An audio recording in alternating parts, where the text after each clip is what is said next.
Just that, oh, snuggles. All right, how do I do, okay, all right, yeah, I'm going to, and then, oh, shoot. So I'm going to have to share screen every time? Oh, I know what I'm going to do. I have a better idea. All right, so, okay, so let me screen share. And then let me try it this way. I'll minimize. Aha, and I still have screen sharing, right? Steve? It's loading. Oh, you're kidding me. Oh, I see it. Oh, this is gonna be a problem. Well, that's okay. We'll live. By the time I end up talking, it'll be okay. The content is, oh, okay. Really? Is it gonna take this long to get my pictures?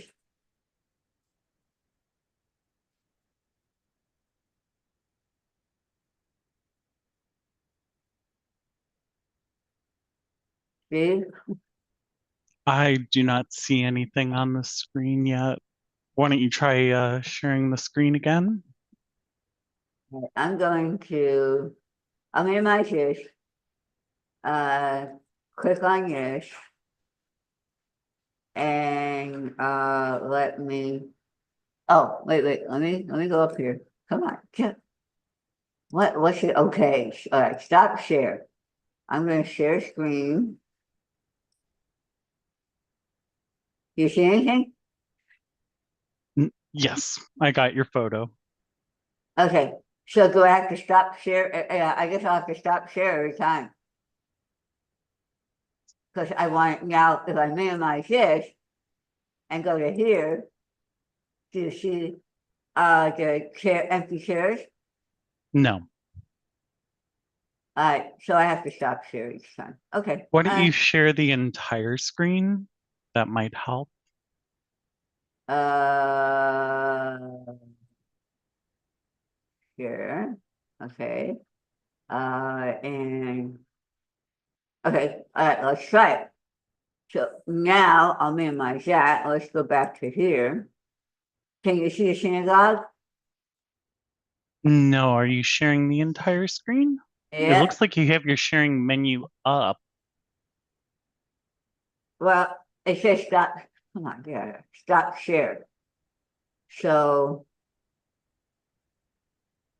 I think I'm just gonna have to stop sharing and get it going every time. Oh well, it is what it is. It's okay. We're cool. All right. Now do you see Yes. I think, okay, yeah, it will be okay. What time is it? What time is it? 6:08? 6:03, and we Oh, already have our streaming audience. oh, we do. Good. How many do we have in our ODI? Two. Two. Two, oh, I see. Two ODI. Okay. ODI, yeah, good. All right, so let's give it until about 5 after and we'll get going. How's that? And where is the class? I even put up a sign up on the, that's okay. It's quality, not quantity.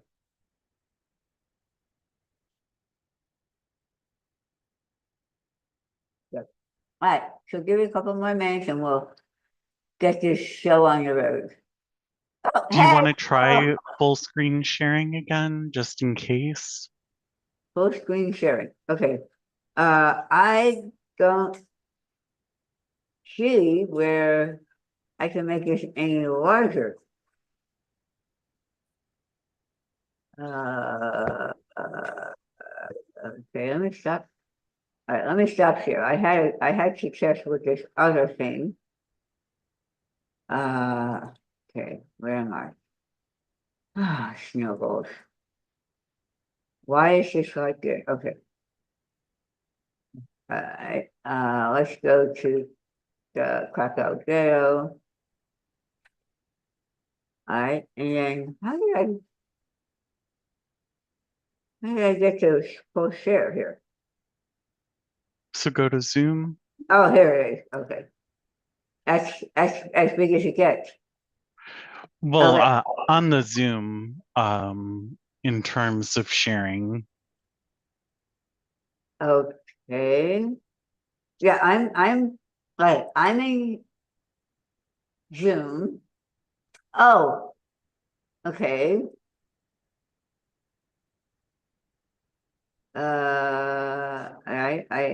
Where, on these icons? Think on the left under the blue. Well, let, I think on the left under the blue one, so it shares only the presentation. And not where, the whole up here?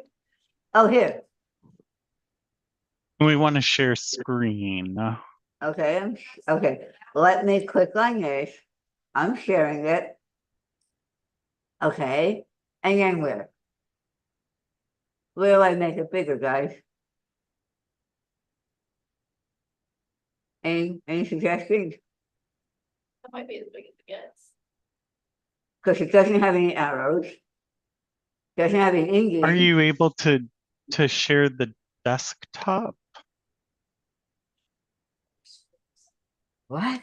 Like the actual monitor instead of just the window? Go back to the sharing options.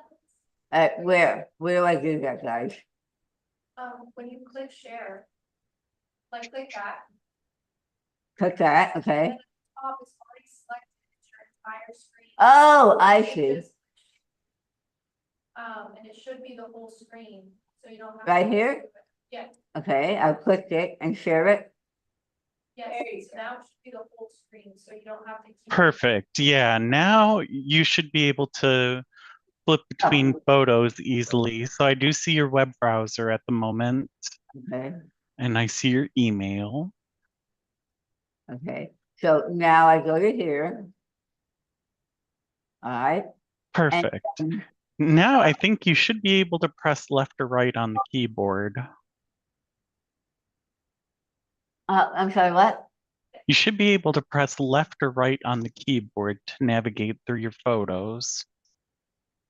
Yeah. Not by clicking, but by using the keyboard arrows.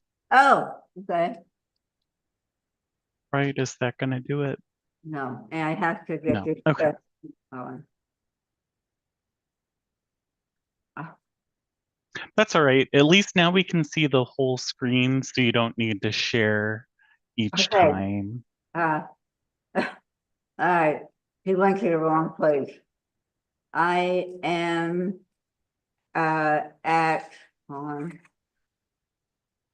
AA.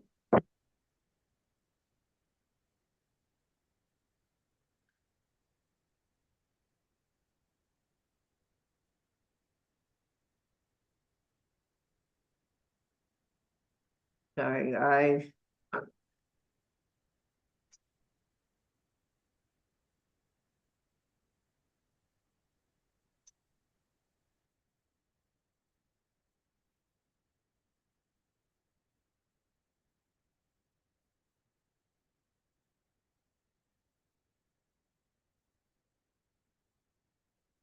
One second.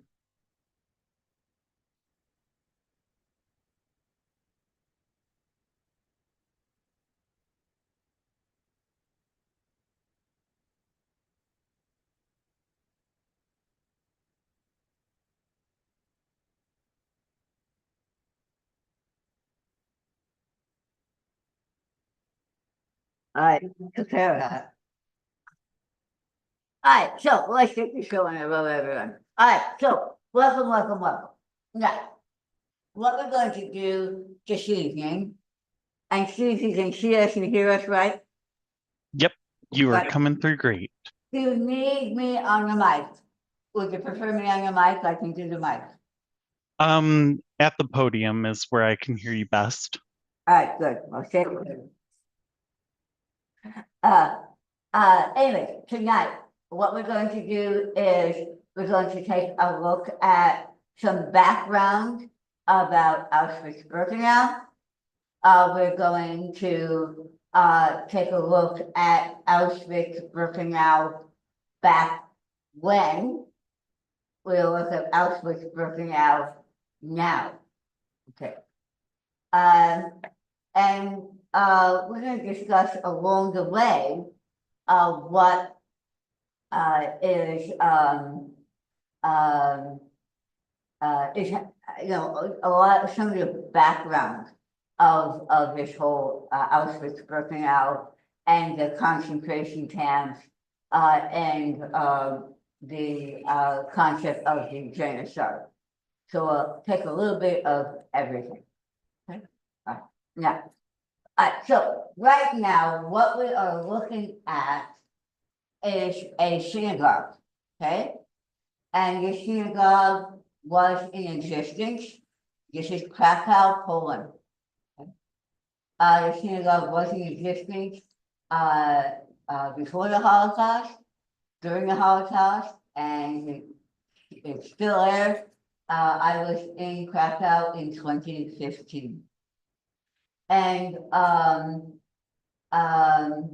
so now let me tell you a little bit about Krakow. Anyone been to Krakow? Okay, you really need to go, because Krakow is an amazing place, because most of Eastern Europe and a lot of Western Europe was completely destroyed in World War II. But Krakow was not part of it. And there was a reason. Hitler and his compatriots wanted Krakow to be the capital of the Third Reich for 1,000 years. So they made sure that Krakow was untouched. Yep. And the old town Krakow is amazing. But this was actually part of the ghetto of Krakow, prior to the Holocaust, during the Holocaust. Okay. And so anyways, so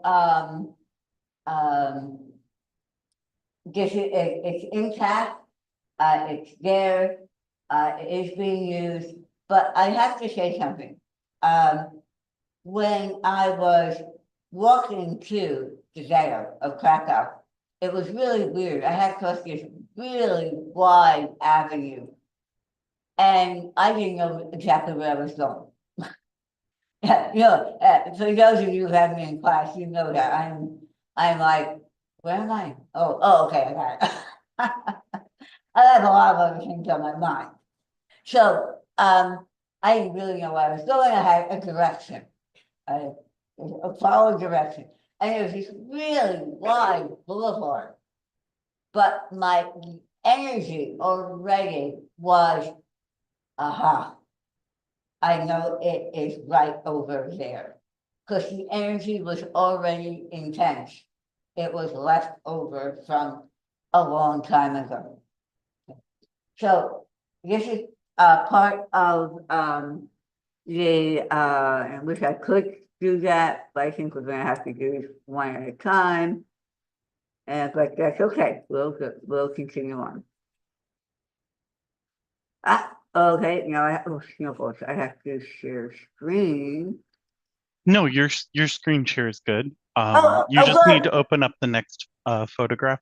I did. Do you see a screen? No. It's just gonna be clunky, all right, share screen, but that's okay, we'll live. All right, now you see the screen, right, Steve? Yes. All right, this is part of the old ghetto. You can see the buildings are left over from a long time ago, but again, this did not have to get rebuilt, because Krakow was left intact, unlike Dresden. Anyone been to Dresden? In Germany, Dresden was level, completely level, but they rebuilt it. They began combination of us, Germany, and it was rebuilt, and it's amazing. But this was untouched, but still part of the ghetto. Now, how the ghettos worked was that the Jewish people would be herding into the ghetto, okay? And then there would be logging. okay, and they couldn't leave. Whatever would come in, but they were not allowed to leave. So, and this is true for Krakow, Warsaw, any ghetto situation. They were completely cut off. There were a few that were allowed through to do specific jobs outside, but they had to get back in at night. It was kind of like apartheid in South Africa. So, the conditions were very poor, sanitation was very poor, food was extremely scarce. And unlike prior to the Nazis coming in, a lot of Jewish people had very large homes, and they occupied them as a family. But when the ghetto hit, so many people were crowded into the ghetto, multiple families had to share that one large home. So it was very different. And all the valuable stuff, bye-bye, went to Nazis.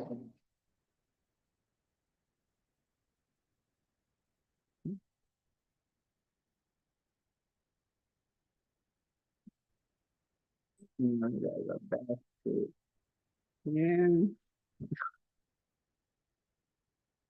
Okay, where am I here? Oh, Just stay on them. okay, good. All right, now. I have to say something about Poland.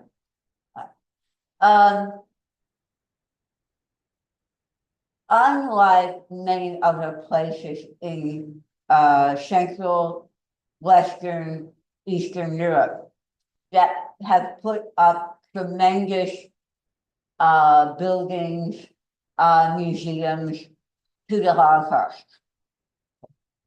Poland and Hungary have done minimal for that. Here's an example of one Polish attempt at remembering the Holocaust, and it represents empty school chairs. Now, there is a very nice museum, okay, and that was put up by the Jewish community, not by the Polish. So what I'm saying, in Hungary, in Budapest, I've ever been to Budapest. Okay, well, you remember the shoes along the Danube. In Budapest, how they remembered the Holocaust is the bronze shoes. Okay, the bronze shoes along the Danube. And that was to represent the 600,000 plus Jewish people that were shot along the Danube. And before they were shot, they would take their shoes off, hoping if they survived, they were able to swim to shore. They stick the gas chambers in the concentration camps. If they we'll just shoot them. And they did. And those shoes are a symbol of that. Okay. And that is Hungary's tribute to the Holocaust. So what I'm saying is that different countries have commemorated, air quote, the Holocaust in very different ways. Like this is Krakow's representation. The empty chairs. Right? And then now this is a very special photo.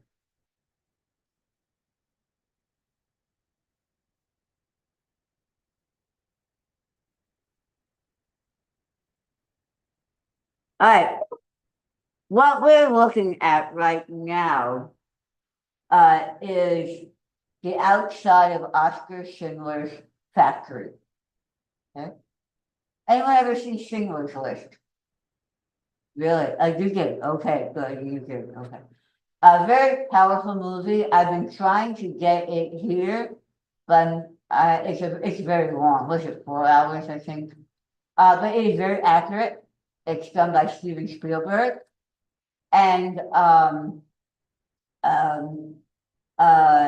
it because Steven Spielberg does not want the world to forget the Holocaust. Oscar Schindler, he has been deemed a righteous individual in the state of Israel. Because Oscar Schindler, by himself, saved 1,300 Jewish people. You heard me. Not like one or two, which is also very commendable by so many different people, whether they were priests or whether they were just individuals that wanted to help the Jewish people. But Oscar Schindler saved 1,300 Jewish souls. And how he did it was Oscar Schindler had what was called a ceramic factory. Now, you're saying, huh? Once upon a time, cookware, okay, the metals that were used in cookware weren't that great way back when. They would have tin, they might even have lead in them, things that were not healthy to cook in. And what was done in the early 1900s, up until probably the 50s or 60s even, was there was a layer or a lining of ceramic that was put in inside the pot, okay? And that layer of ceramic protected that individual from, all the nasty things that could happen cooking in just bare metal. And that's what Oscar Schindler did. And that's why it was called a ceramic factory. It wasn't making little knickknacks. He was actually putting that lining into pots and pans. Okay. Now, you understand, well, how in the world did he save 1,300 Jewish people by doing that? Well, every factory in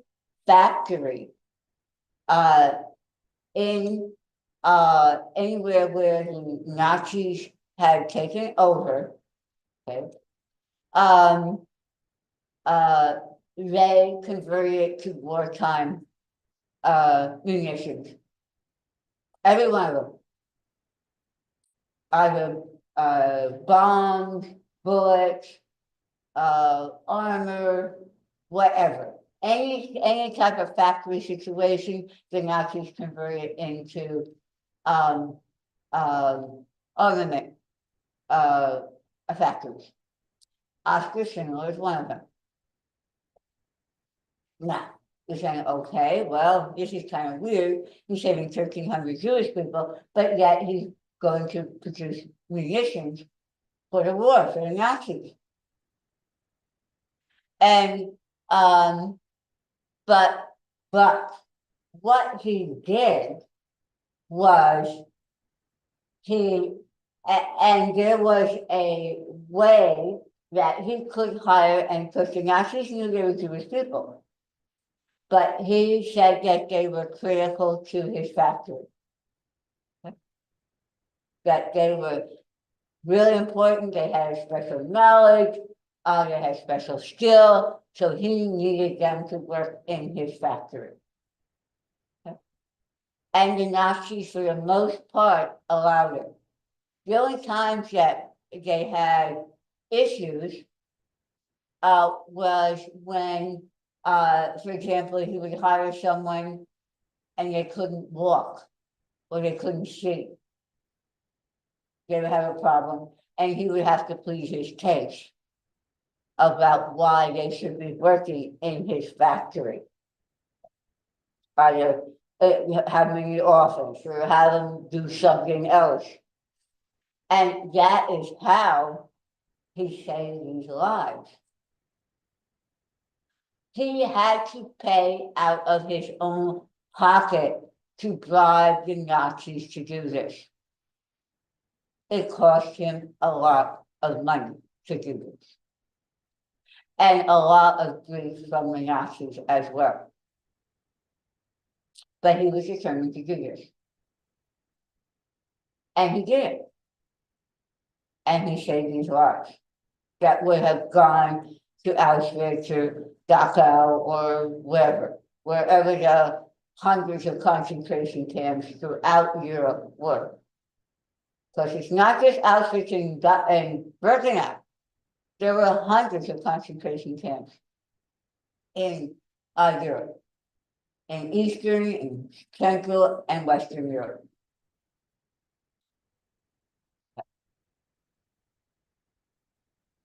Questions, comments?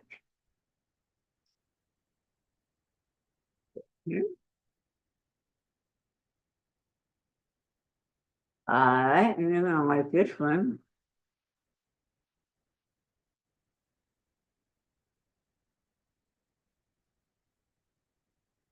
Yeah. Here's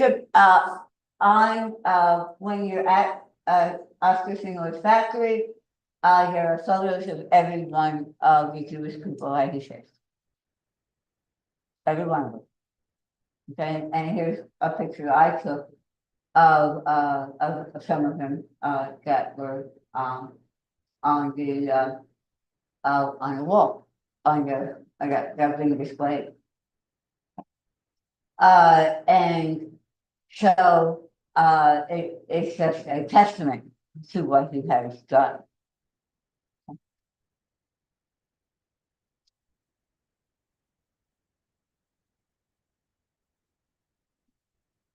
Yeah.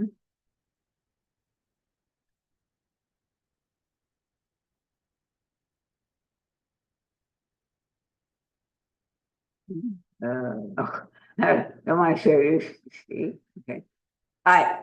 So, if you take a look here, this is the Schindler factory, and Fabrica Schindlera, which is Schindler's factory in Popolska, but here the manufacturing warehouse complex was built in 1936 for the record metal goods factory. Okay, metal goods, and what we're referring to is. The sound goes good. Sorry about that. That was last night, came on free. Anyways, but this was the complex, the Schindler factory was built in 1936 for metal goods, and as I was saying, it was for putting that ceramic inside of pots or pans, and to prevent metal leaching out during cooking. In the years 39 to 44, the plant was rented by Oskar Schindler, who employed Jewish people that otherwise faced the prospect of extermination. In 48, the factory buildings were expanded and used as telecommunication components plant. Okay, that was after, of course, the war. But this is a explanation of industrial heritage in Krakow, because it is in Krakow, Poland. And I'm gonna like this next slide.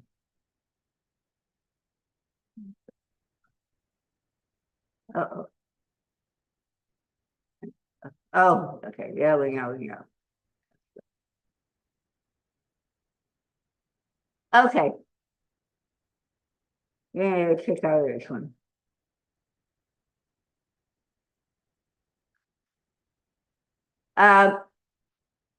When I was at the factory, I was a part of a little group, and I talked about some of my background, And told him some of the family names along the way. And lo and behold, when a fellow traveler, she was or is from the UK, she said, Shandy, here's one of your family names. Lample is one of the family names. This was a grandmother along the way. But I took a picture because somewhere along the way, it's a relative. And interesting enough, I was looking at today, I did some research, and Lample is not a Polish name. And from what I had understood, it is a Jewish name, but it's not a Polish Jewish name. It's more Germanic. But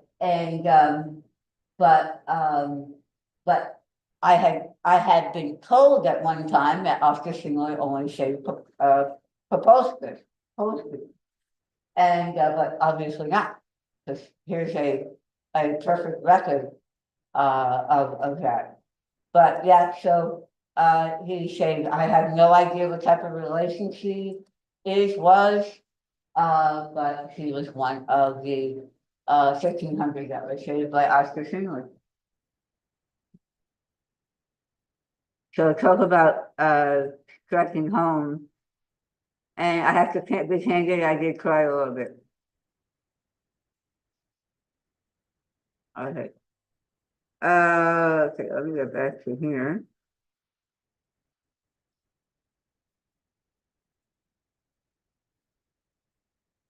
Where are we here? Here. All right. Now, and here's a plaque. This is the Jewish community of Krakow. And this is the Oscar Schindler factory. We have it in Popolska, we have it in English, we have it in Hebrew. 1939 to 44. Whoever saves one life saves the world entire. And that's from the Talmud. And he passed away in 1974. He was not extremely old for our time, but still he lived a lengthy life. And this was the Jewish community of Krakow that honored him. Okay, and the student of Albany College in Michigan, United States. So just very interesting. And unfortunately, I didn't play in Israel at Yad Vashem, which is the Holocaust Museum in Jerusalem. They have a olive tree planted to him in the Isle of Righteous People. So an Oscar Schindler is a righteous person in Israel. And by the way, when you came in, I wanted to tell you why I'm wearing blue and white. What do you think? What colors? What colors is the Israeli flag? I thought it'd be a little interesting sidelight. By the way, Jack is from Bhutan. Part of one of your Kira. All right. Now we're going to leave Krakow for a little bit, and we're going into our topic of discussion. And you have seen, if you've been to any of our lectures, you have seen this over and over and over again, the entrance to Auschwitz. Okay. And what it says, as I'm sure you heard over and over again, work will make you free. That was the Nazi slogan for entrance into Auschwitz, as individuals were coming in. They said, well, you work, you'll be free. Yeah. Either was either a gas chamber or labor. And if you survived labor and somehow when you got liberated, lucky enough to get liberated during that time, you'd be free. So, but that was his folder. And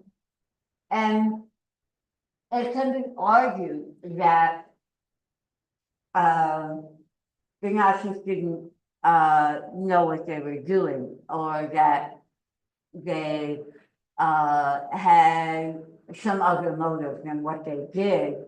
But not only Jewish people, because 6 million Jewish people lost their lives in during the Holocaust, but 5 million other people lost their lives as well. Bolsheviks, Roma, which are gypsies in Europe, disabled individuals. Those that were part of the what we would call the LGBTQIA community. They were exterminated as well. So it wasn't just the Jewish people, but the both were the Jewish people. And we're going to actually take a look country by country of who was lost their life. All right, let's see the good one. So it's a little clunky about sharing, but that's okay. We'll persevere. All right. What this map represents is the fact that all roads led to Auschwitz. I mean, individuals that were rounded up, either Jewish or disabled or Roma or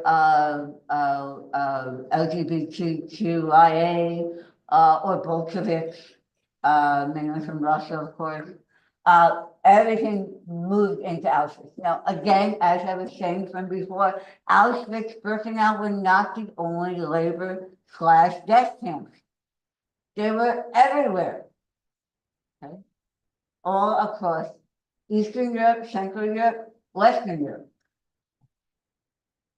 Some were smaller, some were larger, some were more labor-oriented, some were more a show, because the Nazis also, remember I was saying about, did they know that what they were doing? They knew, because there was a place in Germany that the Nazis set up that was strictly for show.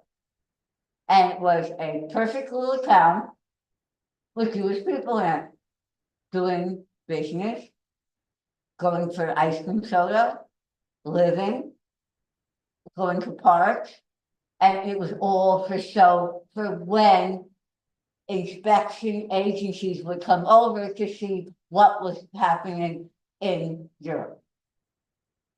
Oh, what's the problem here? There's no problem. These people are happy. And it was all for show. Okay, so there was a lot of psychological issues going on here during the Holocaust, not only with the individuals that were persecuted, but with the Nazis themselves.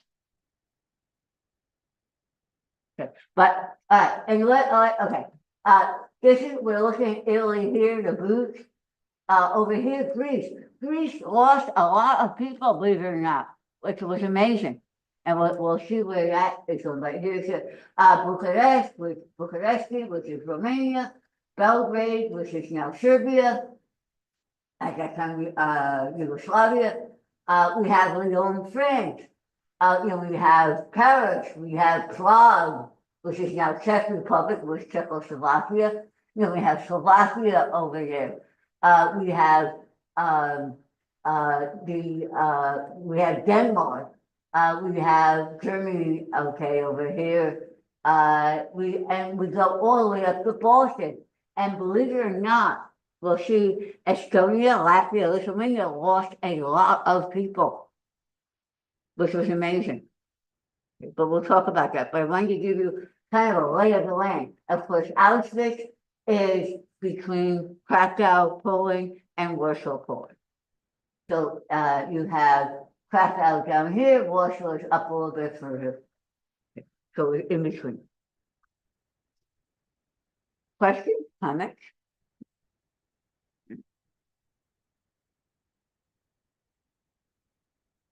All right, so let's share the screen.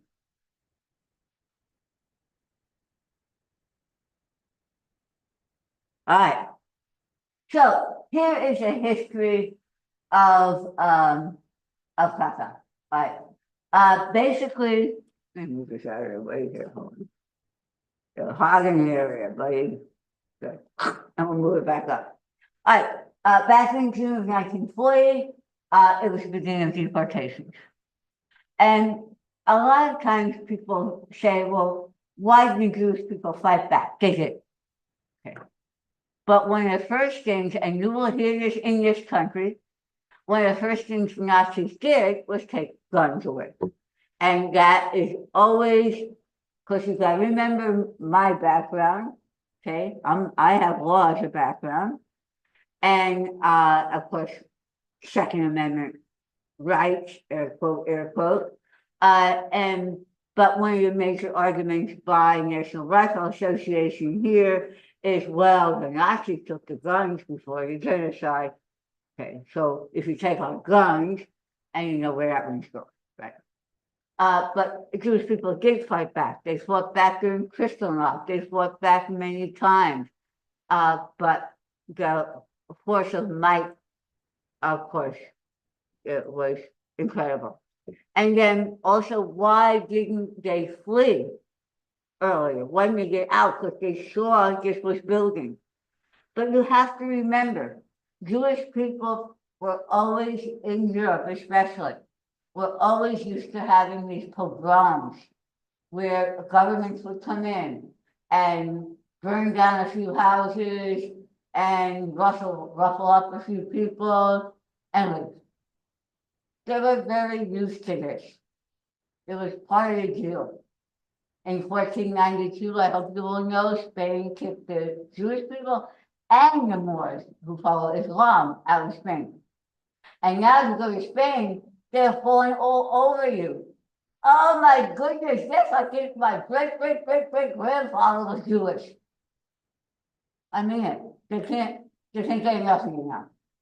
Because there were 18,000 Jewish people left in Spain. They left. Even Queen Isabella lost her gynecologist.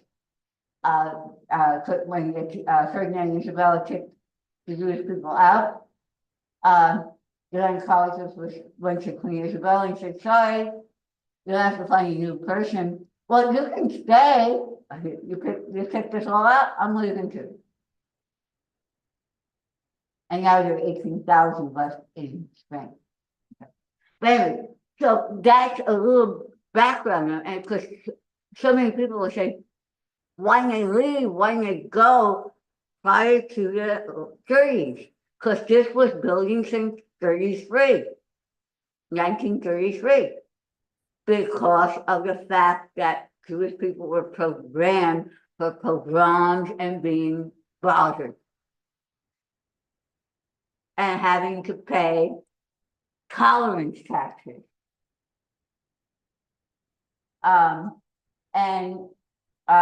have a friend who's happened to be in the audience, and we went to the Jewish Museum in Vienna, and we found out something. Auntie's my friend and my neighbor. So anyways, but we went to the Jewish Museum in Vienna, and we found out that for Jewish people to live in Vienna, you had to pay a tolerance tax so that everyone else could tolerate you. So my relatives, obviously in District 9 of Vienna, were paying a tolerance tax to be able to live in Vienna. Anyways, so just a little background, and just a little idea of why there wasn't more of a fight early on. 41, beginning of deportation, 25,000 prisoners of various nationalities, half of them perished in jail. Okay. Summer 41, beginning of deportation of Soviet POWs. Germany, the Nazis hated the Soviets. They hated the Bolsheviks. And they were definitely part of the group of 5 million that perished in the camps.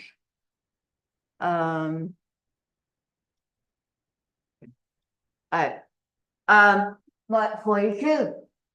Deportation, 1.1 million Jewish people to Auschwitz. And started fulfilling two functions. Concentration camp, and actually the site of the Holocaust.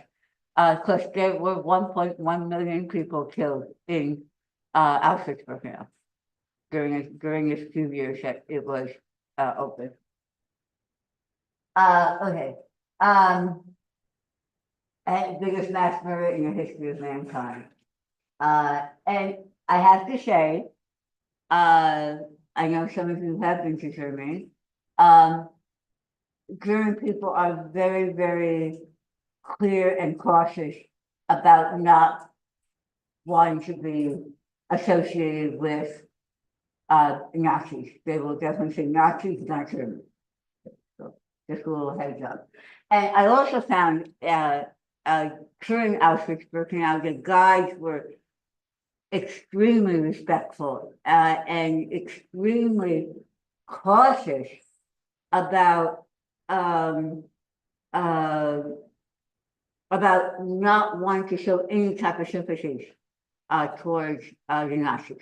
So I just wanted to bring that up. February 43, deportation of Roma, and here we are the Gypsies, and of that, almost all of them perished. Roma is still in Europe, and many places have a specific, they're nomadic people, and they have a interesting reputation. I'll let you go into do a little research on that, but they're kind of like that borderline of society, and they're looked at many times in that fashion. So, but they lost a lot of lives in the Holocaust as well. Comments, questions? All right.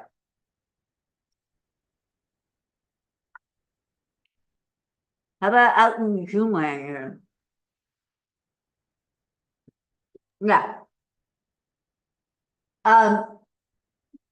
The layout of the town, there is a town called Auschwitz. And that is where the term Auschwitz came from. It's a beautiful little town. It's a beautiful area. I mean, the forest is gorgeous. It's really a nice area. But Auschwitz is where it was they set up. Originally, it was there was a tiny little like a holding prison in that area, and it just got built and built and built and built. It was specifically geared for the Nazis to make it a place of part of their final solution, because you'll hear that terminology, final solution, and that was to exterminate every Jewish person in Europe. They were close, didn't make it by 2 million, and the Jewish population prior to World War II was 16 million, 16.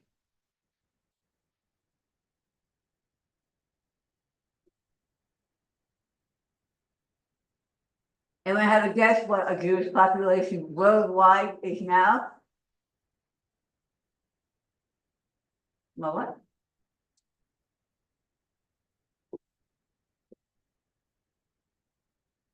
It took 80 years to get the 6 million back. No. And it just happened about last year, year before. So, And Jewish population, both live in Israel, about 7 to 8 million. Second is United States with approximately 7 million. And about 1 million or so are scattered throughout Europe. Europe has lost, they give it back. And then scattered elsewhere as well.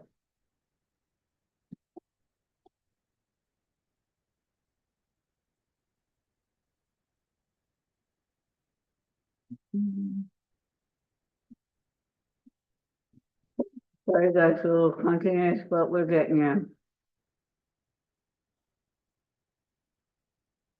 All right, this is a sign in Auschwitz, talking about expelling the Polish people, and they found in death camps, and basically they demolished any buildings, industrial buildings that were there. And this was the 60th anniversary of the event.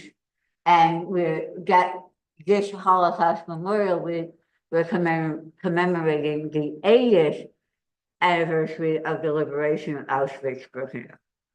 So 80 years ago.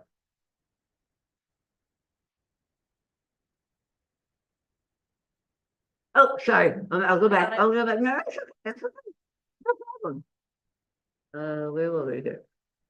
Snuggleballs, is that it? Okay, oh, I closed it, right.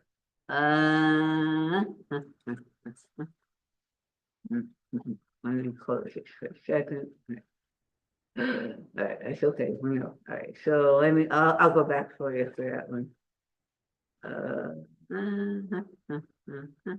Hold on.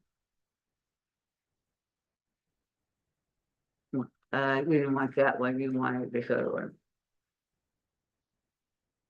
That's the one you want, Cassandra? Okay. I know Cassandra, because Cassandra was here for my Rwanda presentation at 3 o'clock. All right, so let's go out of here and let's go back to here. Oh, you're gonna like this one.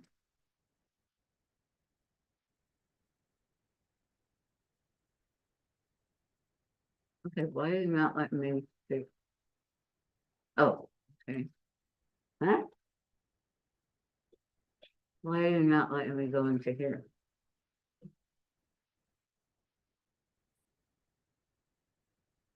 Hold on, guys. What I do? Snooks. No.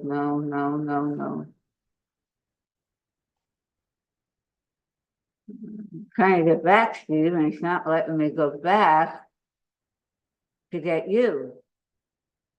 Oh, here we are. Yeah, that minimized. All right. Sorry about that. Okay. Well, we are in Auschwitz now. They have a lot of different areas in Auschwitz buildings. And within the buildings, it shows, it has items that were part of the Holocaust. And here, what we're looking at is Clara Goldstein, and she has put her address down. Because the Nazis, when the Jewish people entered Auschwitz or any of the death camps, they told them, make sure that you put your name and your address on the luggage, so when you leave, we can get you your luggage back.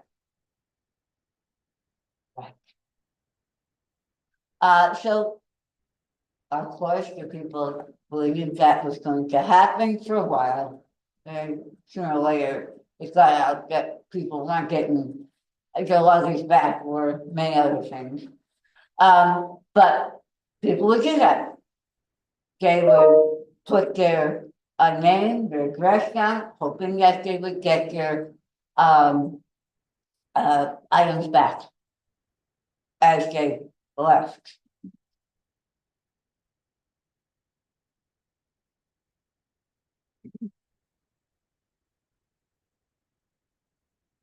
Mm.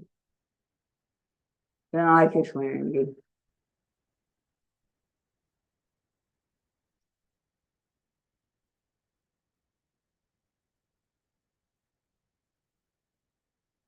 Okay, and here is a young lady from Vienna. Okay. And she even gave her exact address in Vienna. But she was hoping that she would get back to Vienna sometime. When is Vienna?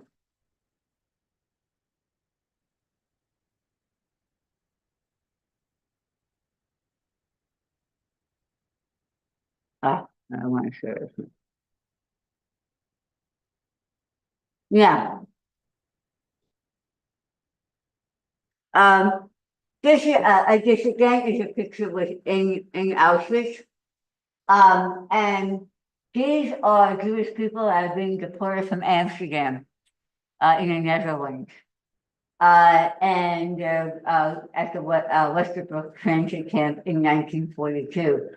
Now, you'll notice the Star of David, for the most part, the Nazis did require individuals to wear the Star of David to identify them, but not everywhere. In fact, if you were at yesterday's early Steve Metz presentation, he and I know it was recorded because he had a medical procedure. He's a survivor of Auschwitz, and but in Denmark, they did not wear the Star of David for a very long time. But most of the places the Nazis did require them to wear Star of David, and of course, as I hope you all know, when the Nazis came in, all of a sudden, Jewish people couldn't attend the same schools as everyone else. They had to close businesses because they were not allowed to sell anything to anyone but Jewish people. They were not allowed to do go to parks, to movies, and so on and so forth. And that started basically in 1933. But we already went through why people didn't flee. All right. Now,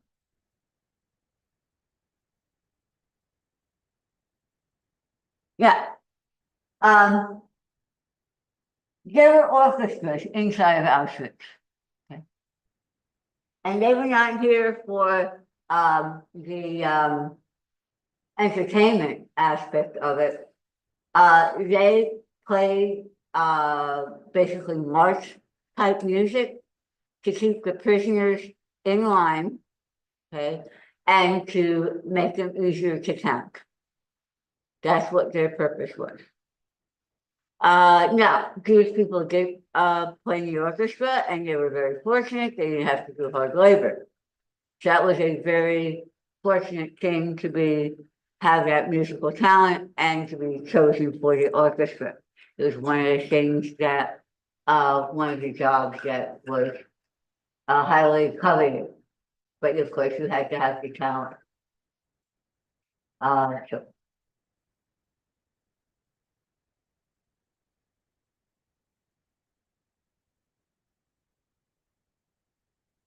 All right. Now we go into. Now we actually enter Auschwitz, and the walkway here is where the prisoners would go through. Those that were still alive, of course, that didn't end up in the gas chamber and crematorium. But they would walk through. The guard towers were everywhere. These were electrified fences. And on top of it, there would be guards all along the way with German Shepherd dogs, or as the French call them, Alsatians, because they will not use the word German Shepherd.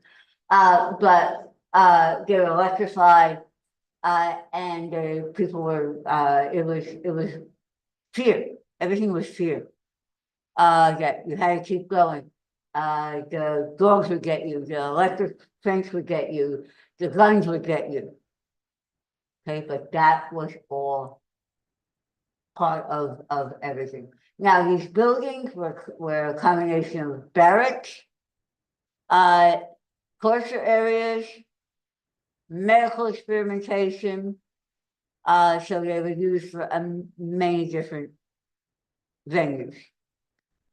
I will take a look inside in a little bit. Now, I want to talk about the grass. There was a story one time about this woman who had survived Auschwitz. Her daughter went to Auschwitz to take a look to see what her mom was talking about.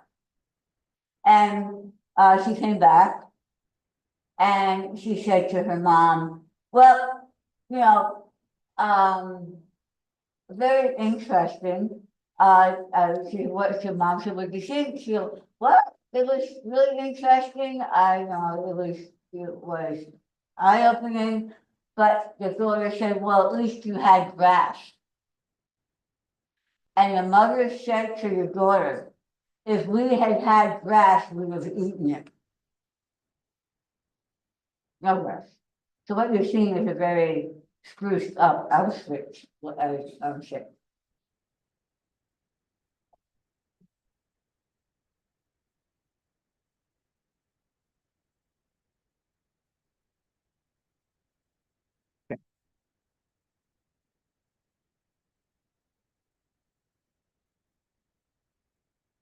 Okay. Here's actually looking at the street. You're going by all the different buildings in Auschwitz. Still a guard tower here. But this is what it looks like. We have all these different buildings again with all different uses for the Nazis. As I said, it could be a dormitory situation or whatever. But this is what it looks like.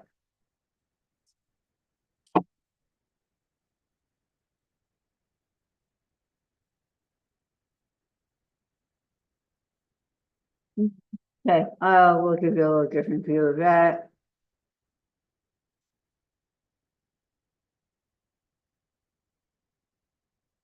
Again, more fences. These are still left over, believe it or not, from the Holocaust, but outside of the fences. And interesting, when I went to Yad Vashem in Jerusalem, the adult museum, a Holocaust museum, and this was before, because I was in Yad Vashem in 2014, I was in Auschwitz in 2015. But they had some of the fences from Auschwitz. And so, like, whoa.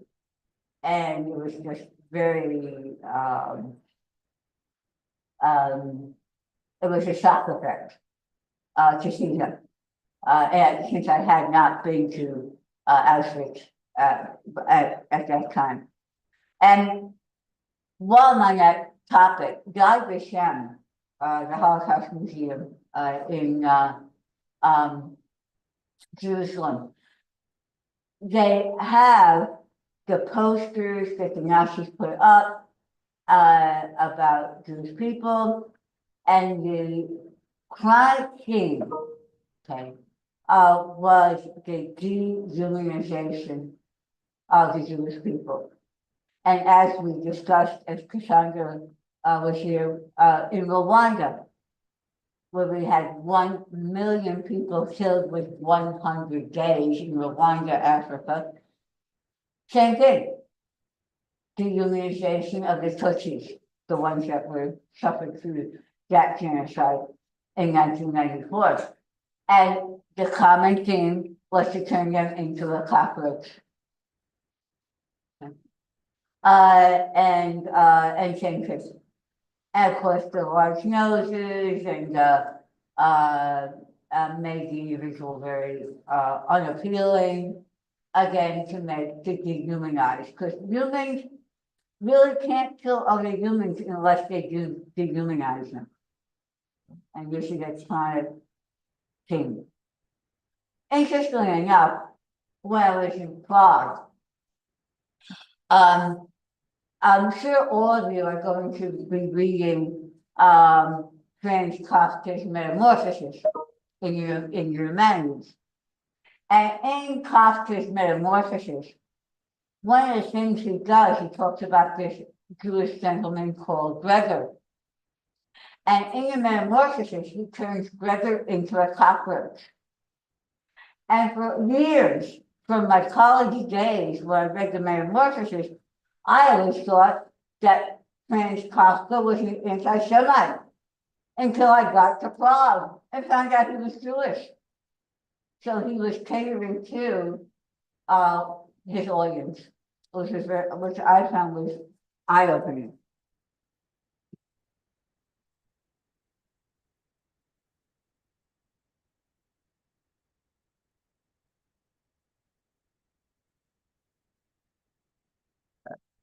And we're getting a little long here, but that's okay. We'll. Okay.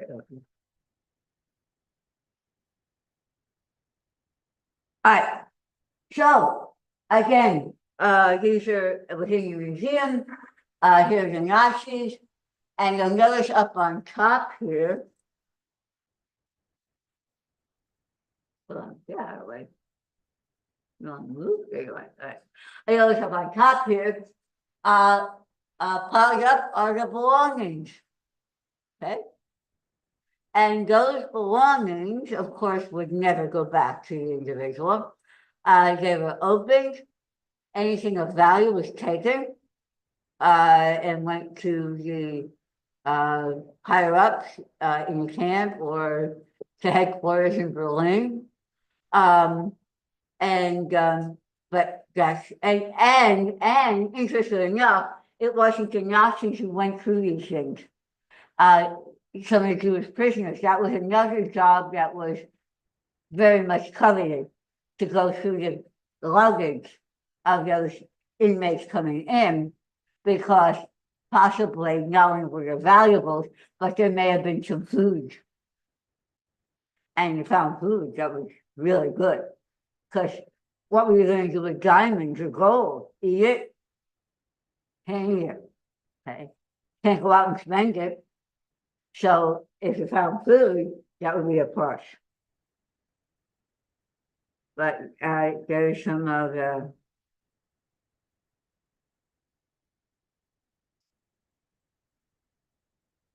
okay.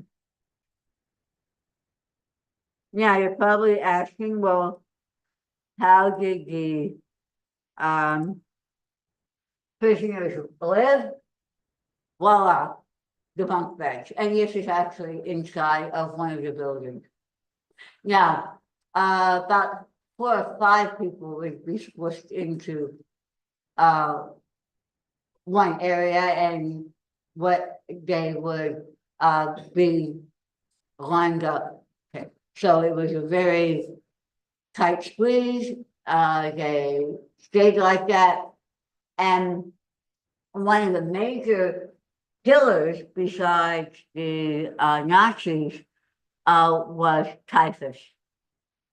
And typhus is a disease that spreads by lice.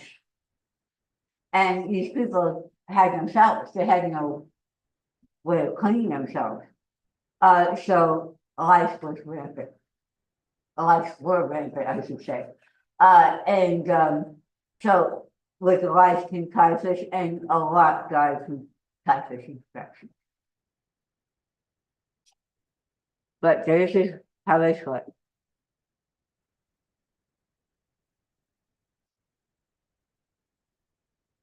Let's see here. Oh. I'm gonna get through this a little faster because I know you guys, I don't want to be repetitious. But I will. This was interesting. Every day there was roll call. And it could take hours for roll call, and people would be standing there, and remember, this is Poland. It's hot in the summer and absolutely one of the coldest places, in Europe in the winter. But people had to stay out there, and they didn't have coats, they didn't have, they had very basic any type of clothing. And they stood for hours and hours, and if anyone was missing, not only did they pay the price, but their family was rounded up as well. And they were brought in and taken care of. That was the punishment for going missing, was your family would be found, taken in, and you know where it would go from there.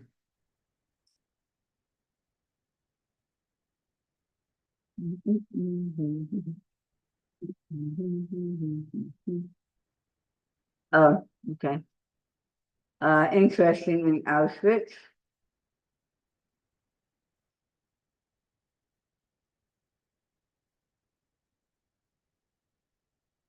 This wall is behind block 10 and 11. And this is the firing squad wall. So if you did anything wrong, you went before the firing squad. They didn't dash you and burn you, I just was shot. Okay. And it was again a way of control. But as you see, there are mementos left there.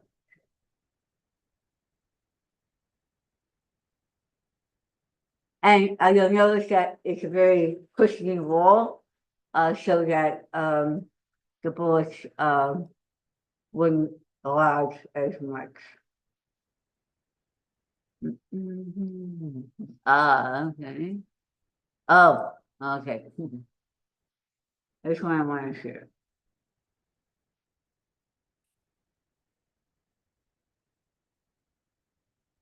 All right. Now, here are the furnace rooms. This is a crematorium. Okay.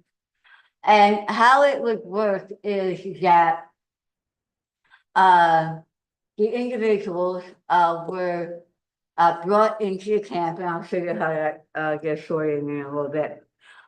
Individuals were brought into the camp, and then they were selected. One way would be that you would be going to forced labor, if you looked healthy enough to do it. But if you were older, younger, or frailer,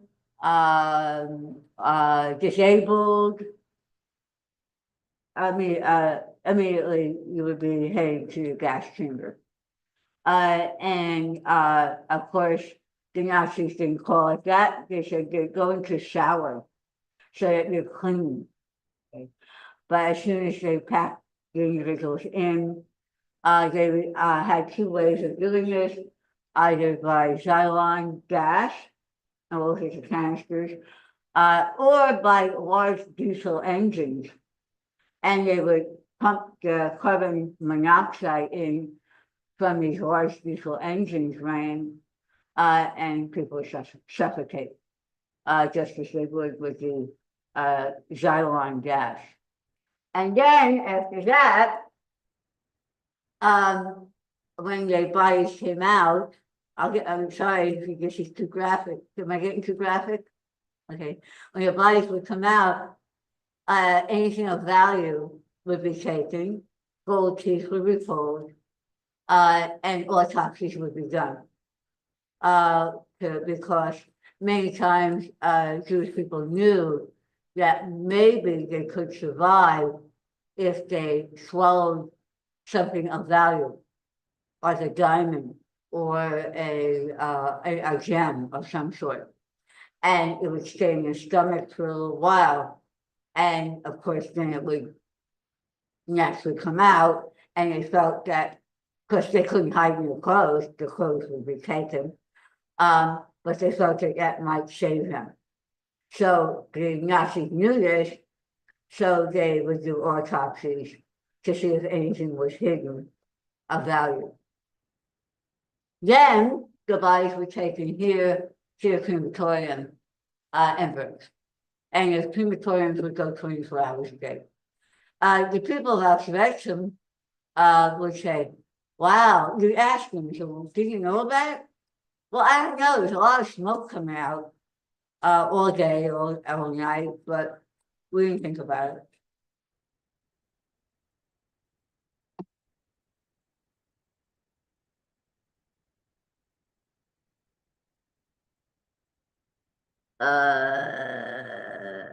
We'll show you this, and then we'll, oh, I want to show you the block, yeah, because I want to get here. Okay, what happened? There you go.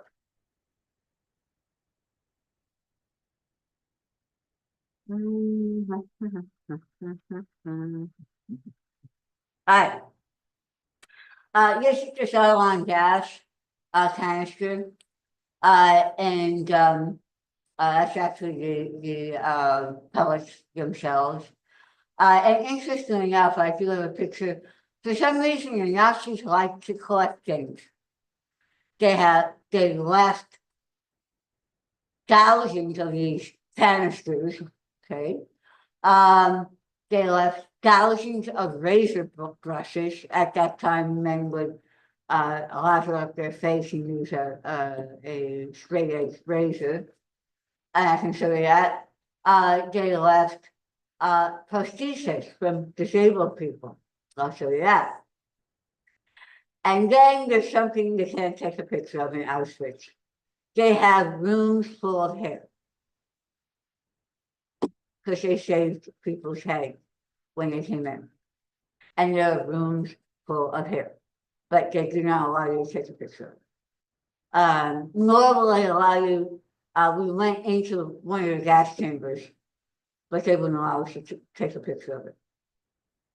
So there's certain things they don't want pictures of. But yeah, it's interesting what they shaved.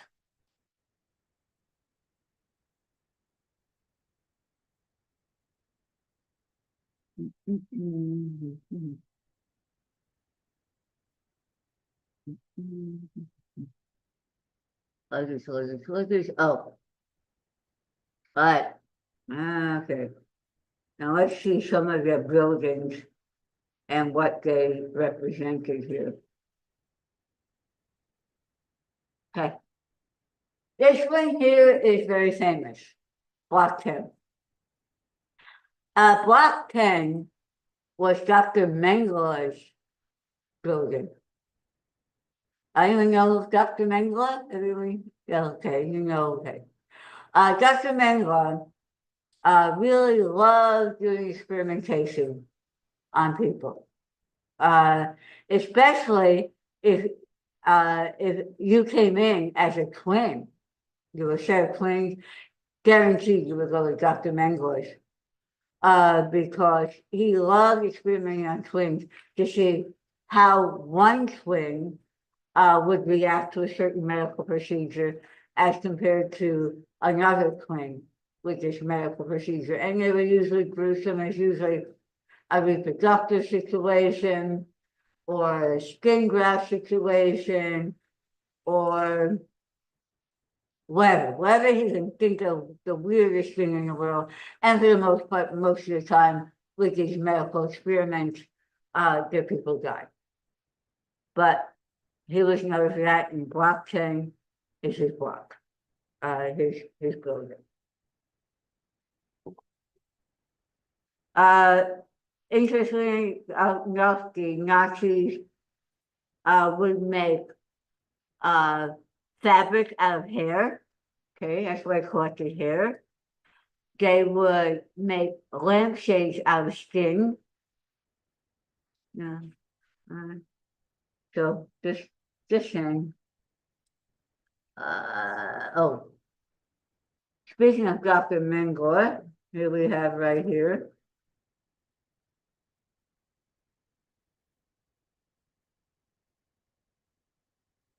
right, here's Dr. Mengele, right here, blinking. And obviously going to the right meant the gas chamber. Going to the left meant that you were going into forced labor. Here we have an older gentleman on a cane. Didn't have a church. But Dr. Mengele would sort them out, sort individuals out. And 75 to 90% immediately went to gas trip. Again, a few would end up going into forced labor. And then of course he would pick out individuals he wanted to experiment on.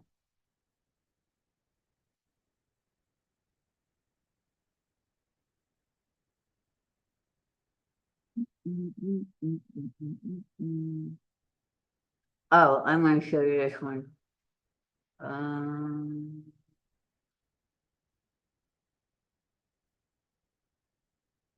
are we doing? Okay, good.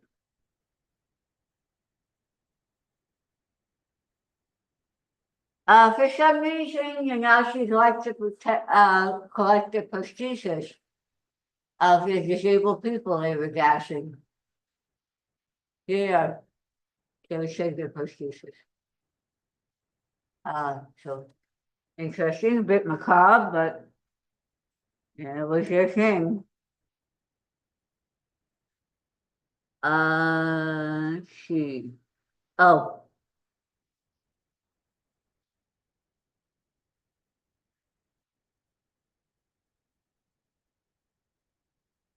The other thing they love saving was shoes.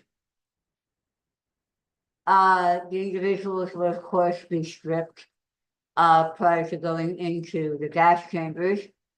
And Nazis like collecting shoes. So there are rooms full of them. Don't ask me why. Treasures, I guess. And oh, you're gonna get a kick out of this one. Another thing that was shaved.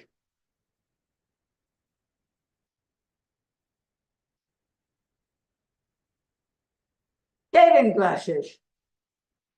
Again, why? Don't have a clue. But again, and toothbrushes. Yeah, they was collecting it. And here they are, must be mementos of those who lost their lives.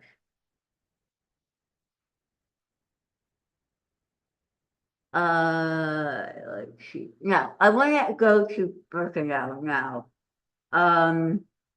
Oh, I do want to do this here, and we're going to head to Birkenau. I don't want to lose your attention. This is block 11. Not Mengele's block, but it's right next door.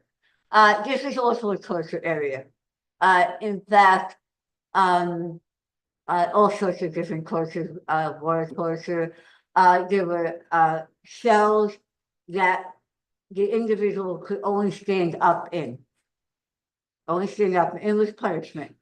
And ultimately that individual would pass away, but it just was their way of punishing. And there's a story that is told in Auschwitz about this older woman, and she was told that she would have to stand up in one of these cells. And there was a priest that knew she wasn't going to make it. So he volunteered, he said, I'll take over for her. And the Nazis allowed it. So she went back to whatever she was doing. The priest took her punishment, but he passed away in about 5 days. And he knew he was doing this, but it just shows the psychology of the individuals in the camps, that there was the individuals that were there and that were alive seemed a tremendous amount of camaraderie. And yesterday, last night, Paul Bartrup was talking about, mainly about the psychology of the prisoners, and saying that it was commendable how they would share a last piece of bread, or they would, whatever they could do for each other to try to survive to the next day, they would. And this priest gave his life for this woman. Yeah. We are heading over to Birkenau. Birkenau, by the way, is right next door to Auschwitz. And Birkenau really was, even though Auschwitz had its gas chambers and crematoriums, Birkenau was really a killing area. And this is looking into Birkenau here. Now, you'll notice it's very different. It wasn't a block, the brick, wonderful looking little buildings. It's all wood, and the wood was not well sealed. So in the winter, you're talking about 40 degrees below 0 Celsius and Fahrenheit, because they intersect at that point. These people would be freezing, but somehow they survived. And look at the guardhouses. I mean, they were right next to each other. But this, we're now looking into Birkenau, a different facility.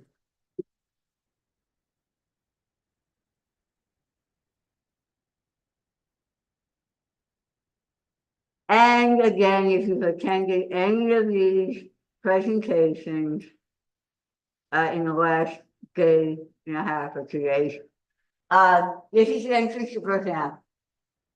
Okay.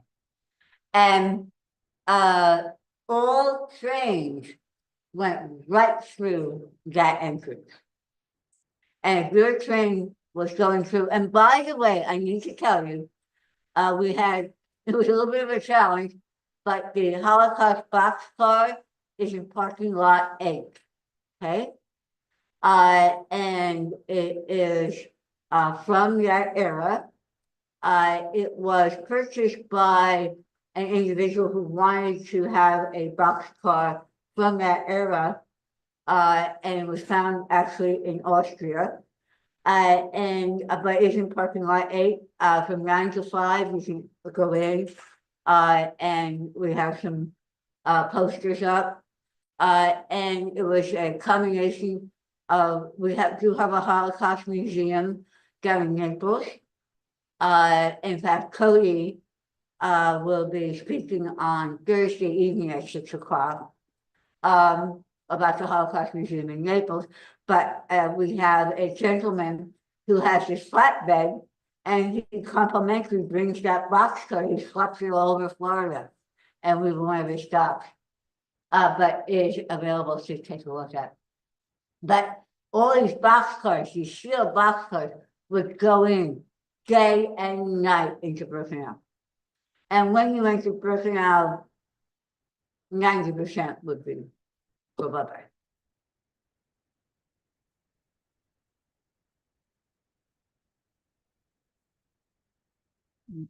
I don't know this one.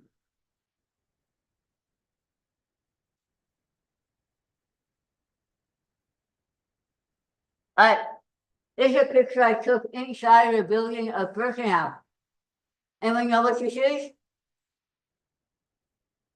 Bathroom. That was your bathroom.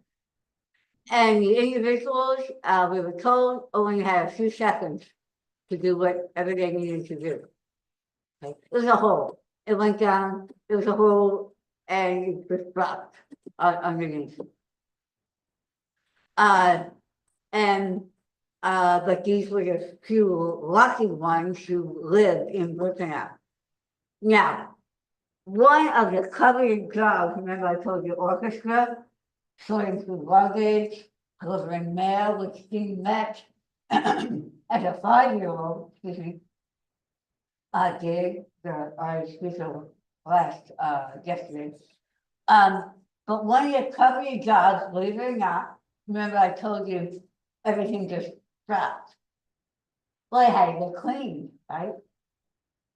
And of course, prisoners cleaned it. And you would say, well, why would that be a recovery job?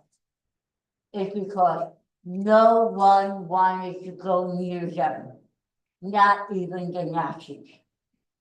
So if you didn't die of disease from doing this, at least you had a chance of survival. But that's exactly what they told us in Brooklyn. But that's the bathroom. Oh, yeah.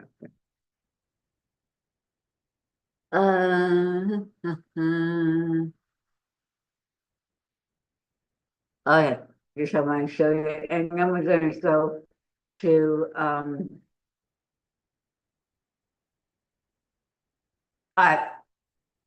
this is what is left, oh, excuse me, broken up. Now, this was a crematorium, okay, you can tell by the chimneys. And you say, well, why is it in such bad shape? Because the Nazis knew that the Soviets were coming, okay, to liberate the camp. And they didn't want to leave a record of what they had been doing. They knew they were in deep kimchi. And they did, the Nazis did as much as they could to destroy what they had built. And so that is what they did. They destroyed as many gas chambers as they could, as many crematoriums as they could, because they wanted to cover up their guilt, their tracks.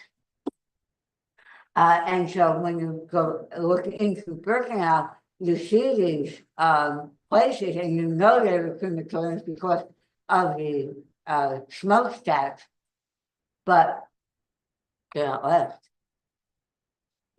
Whereby in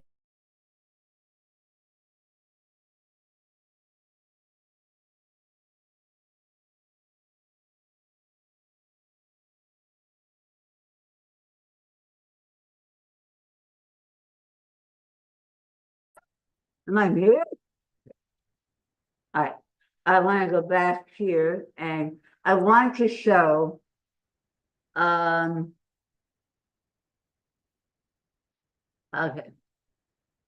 I want to share this with you and we'll end on this note. Okay, why am I not getting this here? Steve, did you cut me off here or something? Nope, you're still live. Okay, good. For some reason, it's not letting me. Okay, let me close this. Why is it not letting me share? Hold on, hold on 1 second, everyone. All right, try it again. Play again, Sam.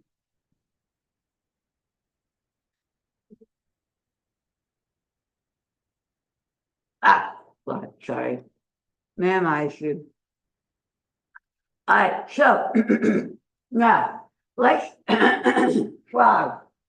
Sorry, been talking all day, but I love talking. Can you tell? All right, so now we have where the breakdown of the number of Jewish people by country. Now, I don't know if excuse me. Certain countries had a much higher percentage of the Jewish people that were killed. Austria, 27%, okay, 50,000. Italy, 17%. Now remember, Italy was Mussolini, which is very interesting. Belgium, 44%. Latvia, 78%. Remember I told you those Balkan countries along the Baltic Sea, had a high percentage. Bohemia, Moravia, 66%. Lithuania, 80, sorry, 85%. Bulgaria, 0%. Kudos to Bulgaria. Luxembourg, 55%. Denmark, 0.7%. And that's where Steen came from, because the king of Denmark fought the Nazis for years. And finally he gave in, but by that time, liberation was almost there. Netherlands, 71%. That's in French area. Estonia, 44%. Norway, 44%. Finland, only 0.3%. They fought as well. Poland, 3 million people, 90%. France, 22%. Romania, 47%. Germany, only 25%, which is very interesting. Slovakia is almost 80%. Greece, very high. I was shocked, really. 87%. Soviet Union, low, because you have to remember Soviet Union was on our side during World War II. And they hated the Nazis as much as the Nazis hated them. So actually, the Soviet Union, even though they lost 1.1 million Jewish people, there were over 3 million Jewish people in the Soviet Union, which now comprises of Russia and the Russian Federation and the 15 provinces of the former Soviet Union, like Kazakhstan, Uzbekistan, Turkmenistan, Tajikistan, Hungary, Poland, blah, blah, blah, blah, blah. Hungary itself, 569,000 or 69%. And Yugoslavia, 81%. And Yugoslavia would include what we know as Croatia, Montenegro, Slovenia, not Slovakia, Macedonia, North Macedonia, we did see Bulgaria in there already, Bosnia Herzegovina. Thinking, did I miss anybody? I think I should. That was the old Yugoslavia under Tito, okay? Because Tito had united these very disparate countries, very disparate cultures, very disparate religions under his iron hand under Yugoslavia. And I always predicted that if Tito were ever to go, Yugoslavia would be a chaos. And he ended up for quite some time to be chaos. But Yugoslavia included all of those countries that we know now in the Balkans, okay? And of course, the Baltic is Estonia, Latvia, Lithuania. But it is a very interesting mix of okay, how many came from each of the area. But the winner by far was Poland. Can we attribute all to Auschwitz? No, we can't. Because remember, Auschwitz was 1.1 million. Just one question about Bulgaria. I'm sorry? Bulgaria, that's 0. Yeah. Jewish people in Bulgaria. Yeah. But again, as far as numbers, wow, people, yeah. But yeah, I mean, we have 1.1 million.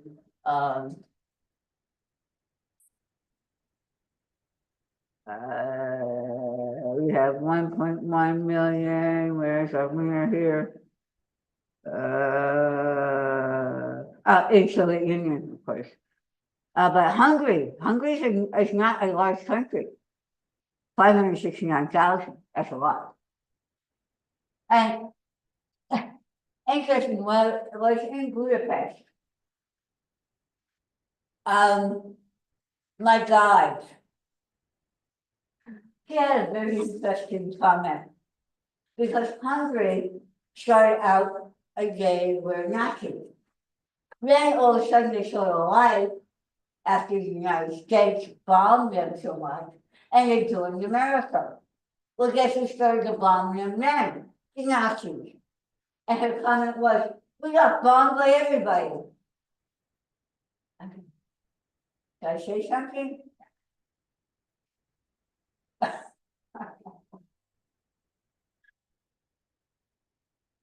Maybe you could stay on one side. Just very interesting little anecdotes that you pick up along the way in Europe. From left over from the house.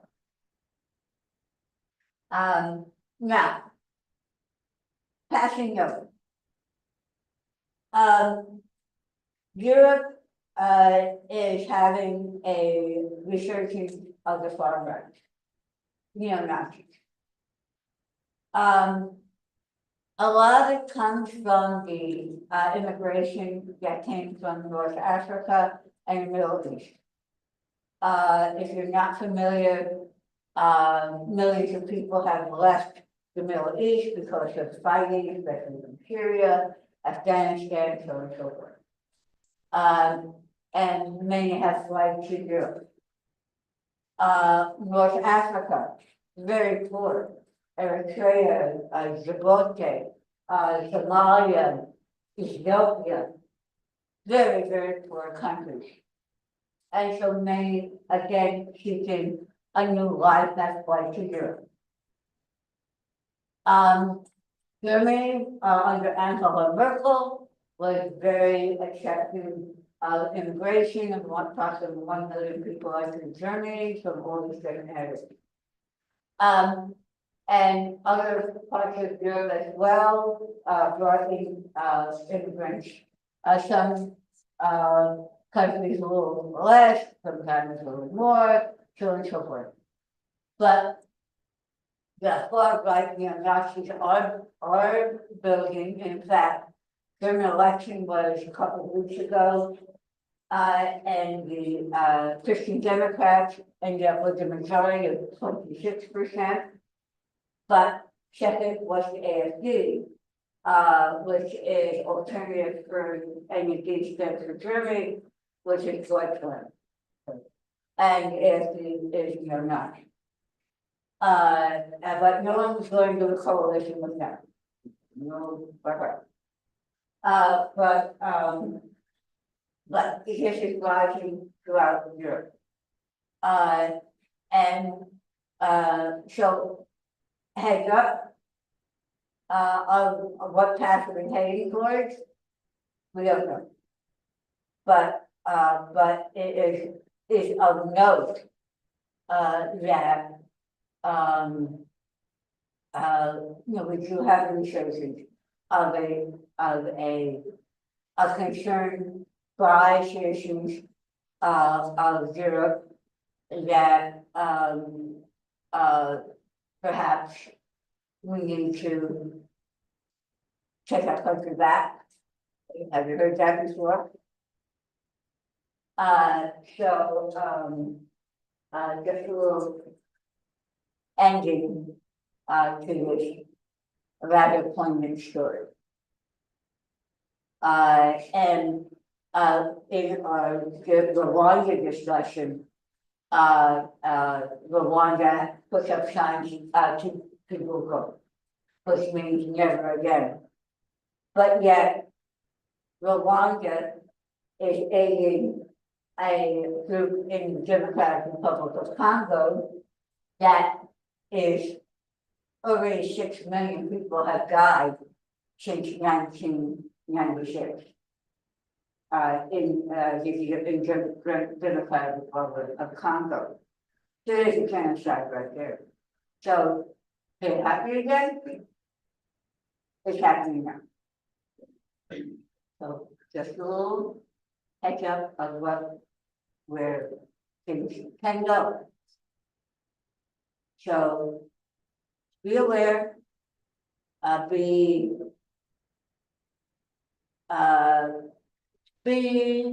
informed. And we'll see where everything goes in the future. But now you have knowledge that a lot of people do not have. America and Europe, the Holocaust is still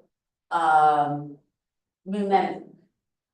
Will be remembered in 20 years when we have no survivors, only 10. And by the way, tomorrow night, we have the second generation roundtable of children of survivors of the Holocaust. And it was my idea, and last year it was very, very popular. But anyway, so will it be remembered? We don't know. But will it be genocide? As human nature, to have these conflicts. So hopefully it goes away, but we don't know. Comments, questions? Do we like it? Do we not like it?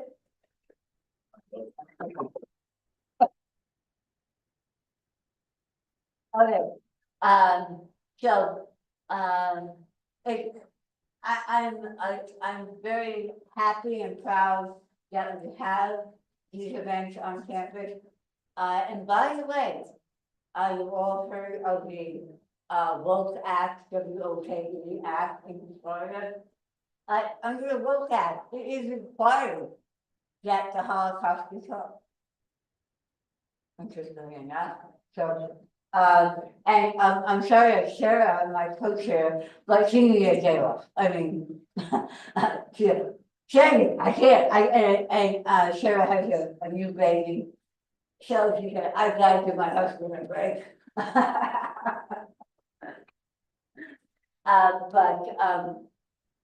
So I've been handling today.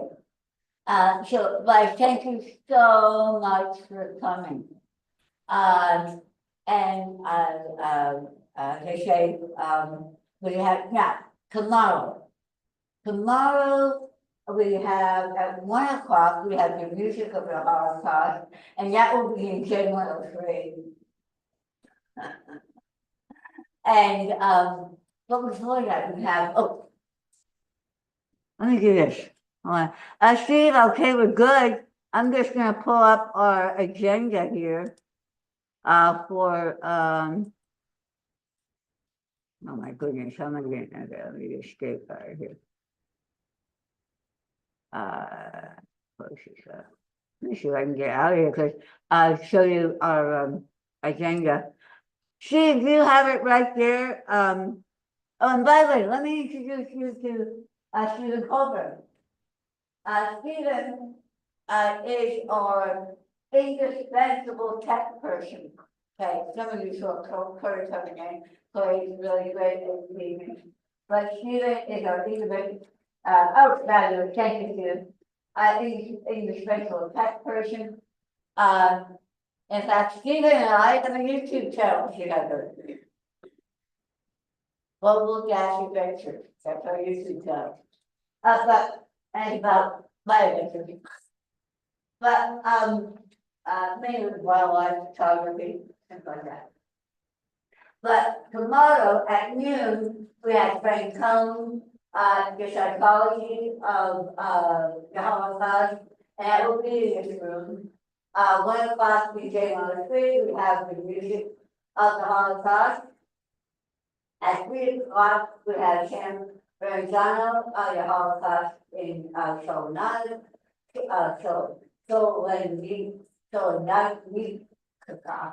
And 6 o'clock, that's our second generation roundtable, and I'll be in this room.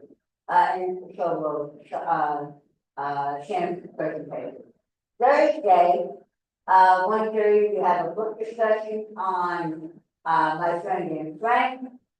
At 3 o'clock, for the addition of a veteran.